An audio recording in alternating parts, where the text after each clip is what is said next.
Dans les profondeurs des secrets spirituels, il y a la libération, il y a la délivrance. La vie est un secret. La vie est un mystère. La vie, c'est la lumière. Bienvenue au monastère Saint-Benoît, le thaumaturge.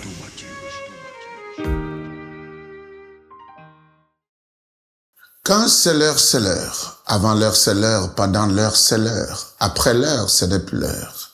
C'est l'heure de développer maintenant les 10 commandements que nous avons tous manifesté la joie de recevoir à l'intérieur de nous et de trouver une certaine importance.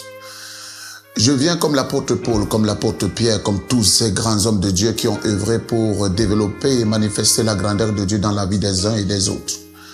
Aujourd'hui, je vais vous présenter la magie même des 10 commandements. La puissance qui ressort de ces commandements dans le titre de la foi et dans la manifestation, bien-aimés dans le Christ, de l'amour que nous avons vis-à-vis de notre croyance.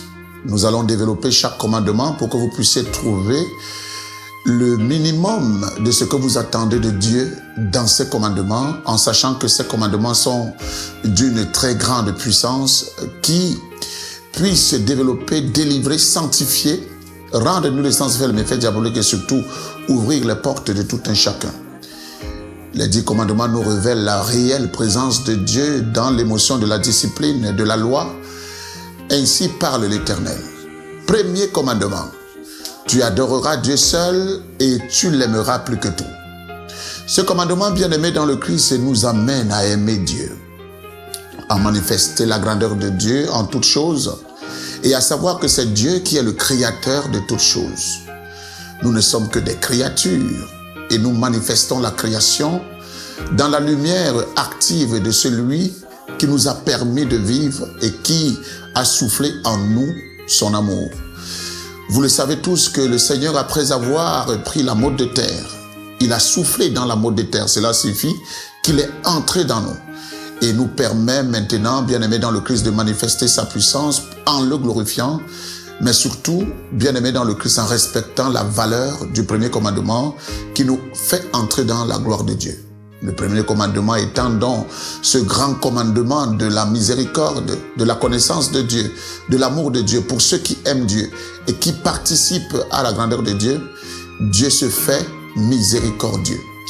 Et c'est ainsi que ceux qui reconnaissent Dieu comme Seigneur et Sauveur, qui ne l'abandonnent pas et qui font sa volonté, ceux-là ont le privilège auprès du Seigneur. C'est pour cela que ce commandement est l'un des commandements les plus grands. Tu adoreras Dieu seul et tu l'aimeras plus que tout, pour que nous puissions mettre Dieu devant la scène en toutes choses, en abandonnant tout ce qui existe, mais en prenant Dieu comme la véritable lumière qui éclaire, comme le Créateur, comme celui qui dirige nos vies, comme un père qui fixe son regard sur ses enfants. Derrière ce commandement, nous gagnons sa miséricorde. Et c'est pour cela que derrière ce commandement, nous avons la possibilité d'être libérés, délivrés, sanctifiés et accompagnés par la miséricorde de l'Éternel. Même quand nous avons péché, Dieu prend soin de nous. Alors, bien-aimés dans le Christ, et sachez que le premier commandement est le commandement des enfants de Dieu, ceux qui aiment le Seigneur et qui manifestent sa volonté. Ceux-là portent sa grâce et sont délivrés de toute action négative par la miséricorde du Seigneur. Nous rendons grâce à Dieu. Amen.